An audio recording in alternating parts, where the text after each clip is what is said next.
Hello, this is Julian with Coffee Reviews, and today we'll be reviewing the Kaganda AA Wash Processed Kenya from the Picky Chemist. And there's the bag right there. And the Picky Chemist, based out of Chaudfontaine, Belgium. And they're a coffee roaster that's appeared on this channel on numerous occasions, including our recent review of the Chaudfontaine AB, a different wash processed Kenyan coffee. And in that review, I mentioned that one didn't sound like my type of coffee going into it. That being said, this one certainly sounded a lot more like my type of Kenyan coffee. So it'll definitely be interesting to see how these two compare, as this right here is day 64.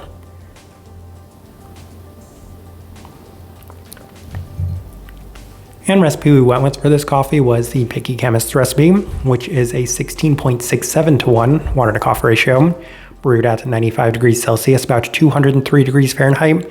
And I like this one best through the V60, which indicates a more medium fine grind.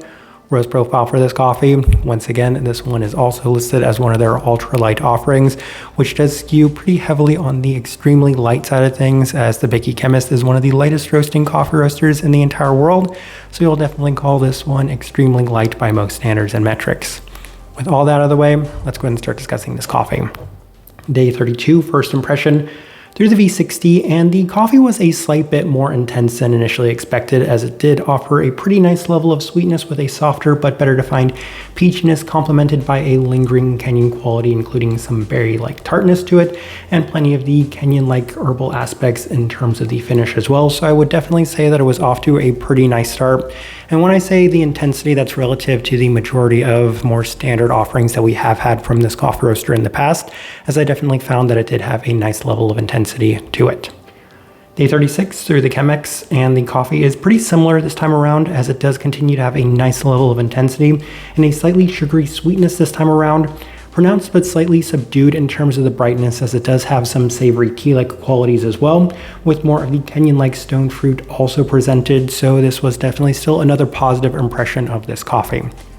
Day 39 through the April brewer, and the coffee was still nice once again, as it's offering plenty of intensity throughout, with a bit more of a savory Kenyan quality presented in the forefront, and that was much more of a tea-like savoriness as opposed to maybe more of those red fruit savory qualities like the Chaudfontaine had been. This one was a little bit more, I would say, not quite as heavy in terms of the red fruit tomato-like qualities.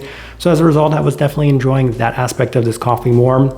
It does offer a little less of the peachiness, as it's presenting a much more bright Kenyan-like berry quality to it this time around. Abundance of the herbal qualities are also presented in a much more long-lasting finish this time around as well. Day 45 through the V60 with the Picky Chemist recipe, and this was not quite as nice as it had been relative to our first couple of impressions of this one, as it did offer notably less of the defined peachiness, at least in terms of the intermediary. It was presented a little bit more in the finish in a much more soft sense. In addition to that, there's more of the savory tea-like quality to it as well, but that also felt a little bit more subdued in general. Plenty of brightness yet again with an extended finish and traces of those stone fruit qualities, but also a little bit more of that herbality as well. Day 48 through the Chemex with the Picky Chemist recipe, and this was actually the best it had been to this point, as it did really seem to perform well in this brew method, offering a lovely level of definition to stone fruit, which did give this one an almost washed Ethiopian-like feel at times, especially in terms of the sugary white peach and white floral scents to it. Slightly herbal in the finish as well, so it's been pretty consistent as far as the finish goes, but outside of that, I would say that you're getting a little bit more intensity, certain qualities based off some of the adjustments that you are making, as this one did seem a little inconsistent, and it was contingent pretty heavily upon the way it was brewed. Day 51 through the V60 with the Picky Chemist recipe, and this was actually one of the better days with this brew method, as it does offer a delicate but relatively intense offering with plenty of the interesting sugary aspects to it this time around. In addition to that, the coffee finishes with plenty of the Kenyan-like qualities in terms of that slight savoriness and a lingering brightness, but this time around I was getting much more of that white peachiness in terms of the sweetness. Day 54 through the Chemex with the Picky Chemist recipe, and there does seem to be a pretty significant preference towards the V60 this time around, as there were much more of the savory red fruit qualities for the first time this time around, as I was getting a little bit more of those slight tomato-like characteristics to it. The entirety does feel relatively toned down with an interesting white peach soda feel to it, and I think that was a nice combination of the fact that it did have a little bit of that white peach sugariness to it and that brightness complemented by that herbal quality, so it did give it a little bit more of a white peach soda-like feel, which in itself is pretty interesting. And then day 57, final notes we have through the V60, and the coffee has been pretty consistent as far as the adjustments we've made with the V60, as it's not quite as intense as the Githaithi, offering a little bit more of a tea-like feel to it, with plenty of the Kenyan berry brightness now being the most prominent component on this day. All right, let's go ahead and put up the tasting wheel so you can see what we're getting. And once again, I do have the Picky Chemist's tasting wheel, so I will go ahead and pull that one up as well. But let's go through them. We will start with the cleanliness level 4. And in the same way we discussed the Githaithi having that level 4 for cleanliness, there isn't enough of those savory tomato-like characteristics to really hinder the overall cleanliness on this one. And they also have the fermentiness toned down on their own tasting wheel, pretty close to the level 1. So I'm in agreement on that, but let's go ahead and move on, as I don't agree with them on all of the qualities in this coffee either. Finish. Level 4, and we'll discuss that alongside of the brightness, which also did score at a level 4. So I always say continuously when it comes to Kenyan coffees, if neither of those things are scoring minimum of a level 4, then something really did seem to go wrong. But this one did have a more herbal kind of finish to this one, and at times traces of that stone fruit-like quality to it.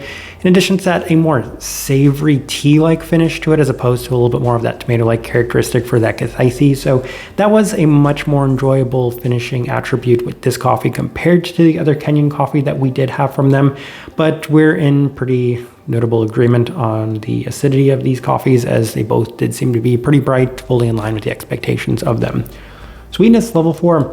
And again, this is going to be a really nice selling point to me on these Picky Chemist coffees, as if you're going to score a level 4 for the sweetness and it does have a nice level of intensity, then I'm going to enjoy these coffees significantly more than some of the standard offerings that we've had from them in the past, which in the past have scored as low as a level 3 in terms of the sweetness a lot of the time. So this worked really well for me. I'm very happy with the sweetness that this coffee did offer. I'm still looking at their tasting wheel because I'm trying to see where it compares.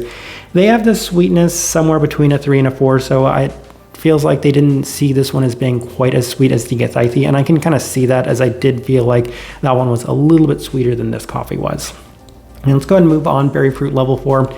And in the same way that they scored the berry fruit very low for the Githaithi, they scored it very low for this coffee as well, as they have it pretty close to the 1. And once again, I got plenty of bright Kenyan berry characteristics to it, a lot of those currants, so I have it there at the level 4, and it's just kind of very interesting to me that their own tasting wheel does score it pretty low, and I'm very curious to hear from you guys. I assume that you got a lot of these Kenyan berry qualities to it, because it's definitely very prominent and at the forefront, the most abundant fruit quality within this coffee for me. So I don't really know what to make of either of their tasting wheels having the berry fruit as low as it is, but yeah, I definitely got a fair bit of that within this coffee. All right, let's go ahead and move on to the level 3s. We will start with the florality level 3, and they have the florality at a level 2, so a little bit of a differing opinion on that. I do get some of those slight red floral qualities to it. It's not quite as abundant as it has been in some of the previous Kenyans we've reviewed in the past, so I can see a little bit of that hibiscus-like quality, given that there is a pretty prominent red theme to this coffee. So level 3s were opted to put it, but once again, they have it a little lower there at that level 2 mark. All right. Moving on, citrus fruit, level 3. So taking a look at where they have the citrus, they also have it at level 3. Okay, that's kind of perfect. And I can see a little less of the citric intensity in this coffee when compared to the Githaithi, and it seems like they agreed on that. So definitely a little bit more medium in that regard. Stone fruit, level 3. I did make pretty significant mention of the peachiness that was present within this coffee, and I'm going to take a very quick look. I'm not sure where they put it in this tasting wheel, because I don't see anything that could actually be in line with that. Maybe the other fruits, which they have between a 2 and a 3, that's probably what they're going for when it comes to stone fruit qualities. But I mentioned that this one had a little bit more sugariness to it, so I'm getting a little bit more of a white peach-like characteristic, and for that reason, we did leave it at a level 3, because I wouldn't necessarily say it was always the most pronounced, intense, and defined within this coffee, so we decided to keep it at a much more medium level within this tasting wheel. body level 3 and they have texture level 3. Okay, between a 2 and a 3, so we're in agreement on that too. It did feel like this one still had pretty significant texture, and it's kind of interesting. The other one was brewed with the Chemist, so it did have, in theory, it should have had a little bit lower body, but they were about the same, at least as far as it goes for us when we were making these tasting wheels. But this one should have a little less body based off of the Picky Chemist's tasting wheel. So just one thing I wanted to note there.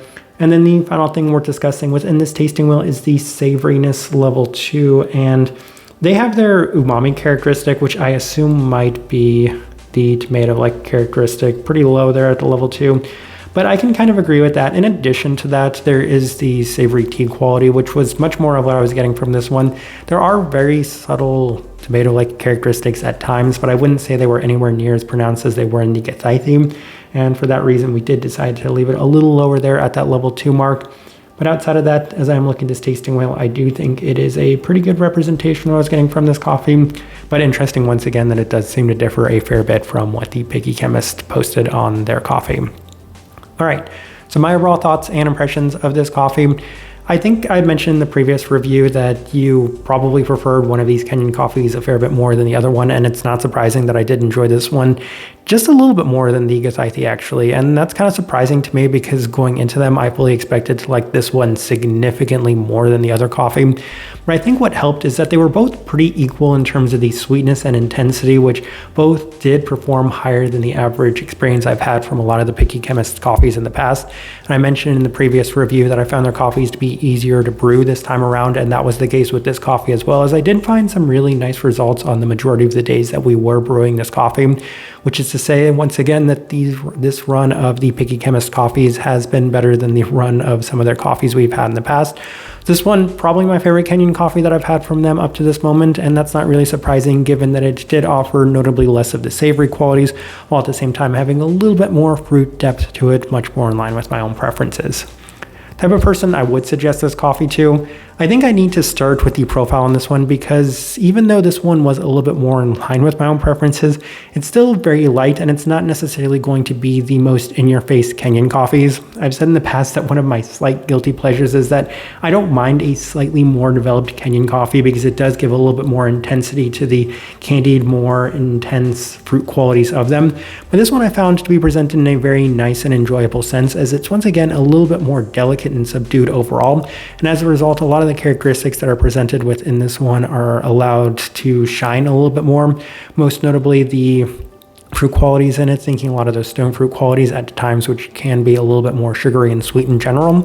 So that's kind of the best direction I can point somebody towards on this one, and also the best way I can leave this review. If you by chance had an opportunity to try this coffee, I'd love to know your thoughts and impressions of it as well. If you're enjoying the content, give this video a like, subscribe if you're not already subscribed. This right here has been a review of the Kaganda AA Wash Process Kenya from the Picky Chemist. Thank you for watching.